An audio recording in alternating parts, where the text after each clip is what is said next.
ये समझना चाहिए कि जो रेमडेसिविर है, अच्छा, उसका एक वक़्त और समय होता है जब देना पड़ता है, ओके? अभी गाँव और शहरों में जो पेशेंट है, वो अलग-अलग टाइम पे आते हैं। शहरों में जल्दी आ जाते हैं, अस्पताल पेशेंट जल्दी जाते हैं। गाँव में वैसा होता नहीं, गाँव में 10 या 12 दिन अपने शरीर पे निकालते हैं, फ़ीवर होता है और जब आते हैं तो काफ़ी बीमार होकर आते हैं, तो वो 10-12 दिन निकल गए होते हैं। तो वो जो समय है, जहाँ पे रेमडेसिविर एक्चुअली कुछ काम करेगा, वो निकल चुका है। और शहरों में भी ये होता है कि वो कभी-कभी निकल जाता है। दूसरी बात ये है, जो 85% लोग हैं, इनको रेमडेसिविर की ज़रूरत ही नहीं है। इनको एक्चुअली सिर्फ़ आइसोलेशन की ज़रूरत है और कोई ज़्यादा मेडिसिन्स या ड्रग्स की ज़रूरत नहीं है। ये खुद ही अपने आप ठीक हो जाते हैं। अभी रह गए सिर्फ़ 15%। इन 15% में भी जो पहले 3 इन्फेक्शन के 3 से 7 दिन में जो आते हैं, वहाँ पे शायद रेमडेसिविर काम करेगा। उसके बाद रेमडेसिविर का कोई फ़ायदा नहीं और उससे पहले भी फ़ायदा नहीं है। अबे हमारे देश में हुआ क्या है, पानी की तरह हमने रेमडेसिविर शुरू में दे दिया है और इसलिए शॉर्टेजेस हो गए। अभी शायद हमने तो यूज़ नहीं किया, रेमडेसिविर शुरू में किया था सॉरी यूज़, लेकिन हमें तो इतना सारा फ़र्क ही नज़र नहीं आया कि रेमडेसिविर की वजह से अम, ज़िंदगी बची या कम लोग मर गए या ज़्यादा लोग मर गए या उनका हॉस्पिटल का ड्यूरेशन जो है रहने का कि वो कम हो गया और जल्दी घर गए, ऐसे कुछ नहीं दिखाई दिया। तो हमने पिछले जुलाई में ही बंद कर दिया है। पिछले जुलाई से हमने एक ही दफ़ा हमने यूज़ करना ही बंद कर दिया है ये ड्रग को। तो फिर भी हमारा जो सक्सेस रेट है, वो 1% के अंदर है। अभी अप्रैल अ, पिछले जून से तो 1 अप्रैल तक हमारा सक्सेस रेट मीन्स ये जो मोर्टेलिटी रेट है, 0.65 के अंदर था। हुँ। अच्छा, यानी 0.65 के अंदर था।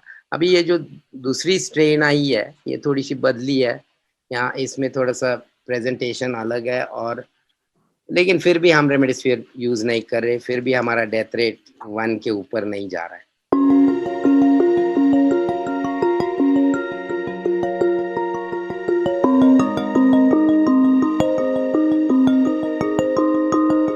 पहले तो मैं मेडिकल फ्रेटर्निटी से ये गुज़ारिश करूँगा कि देखिए, आप जो सही नॉलेज है ना, वो लोगों को दे दो। ये समय नहीं है कि पैसे बनाने का, ये एक नेशनल क्राइसिस है और अगर हम ये करने लगा रहे हम हमारे फ्रेटर्निटी में ये हो रहा है, तो फिर ये दो देशद्रोही है फिर। इस समय में ये अननेसेसरीली पैसा बनाना बहुत गलत बात है। ये अभी पूर्ण जो मेडिकल फ्रेटर्निटी है, इन्हें इकट्ठा आना चाहिए, ओके? और हमने सोचना चाहिए कि ये नहीं करना है। हमें ये समय नहीं है पैसा बनाने का। हमारे पास एक स्किल सेट है, वो स्किल सेट अच्छाई के लिए यूज़ करना चाहिए। अभी आ गई जो आम आदमी है, अच्छा, इनको नॉलेज आप दिलाना पड़ेगा और इनको मेरे ख़्याल से इनको समझ में आना चाहिए और कैम्पेन्स चाहिए कि ये रेमडेसिविर इसमें इतनी ख़ासियत नहीं है। अच्छा, ये फ़ैड है और ये फ़ैड निकलना चाहिए और जैसे मैं बिल्कुल। कहता हूँ हमेशा, हमारा जो मुल्क है, ये फ़ैड के पीछे बहुत जल्दी जाता है। पिछले साल सबसे पहला फ़ैड जो था, वो था N95 मास्क्स का। वो पता चल गया तो क्या कई दिनों में भी पता चल गया कि क्लॉथ मास्क या सर्जिकल मास्क वही काम करता है, वो उतना ही प्रोटेक्शन देता है। अभी इस ट्रेन में ये पता चल गया कि डबल मास्किंग कर दो, तो वो N95 की तरह ही काम हो जाता है। वो हो गया एक फ़ैड, फिर N95 के शॉर्टेजेस भी आ गए।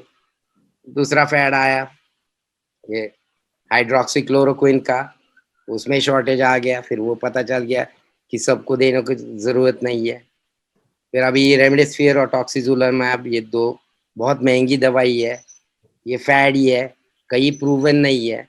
हाँ, एक विंडो है उसमें ठीक है, लेकिन फिर भी आप बच सकते हो, वो देना ही है, ऐसा कहीं नहीं लिखा है। ये तो है, ये तो प्रूवन है, इसके ऊपर ऑलरेडी स्टडीज़ हुई है, तो मुझे अभी भी समझ में नहीं आ रहा कि क्यों इतना क्रेज़ हो गया है इसके पीछे।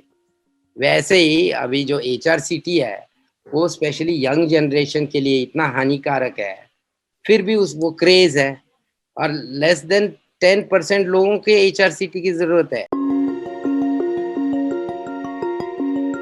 अभी जो 85% लोग हैं, वो तो ठीक होने वाले ही हैं, ओके।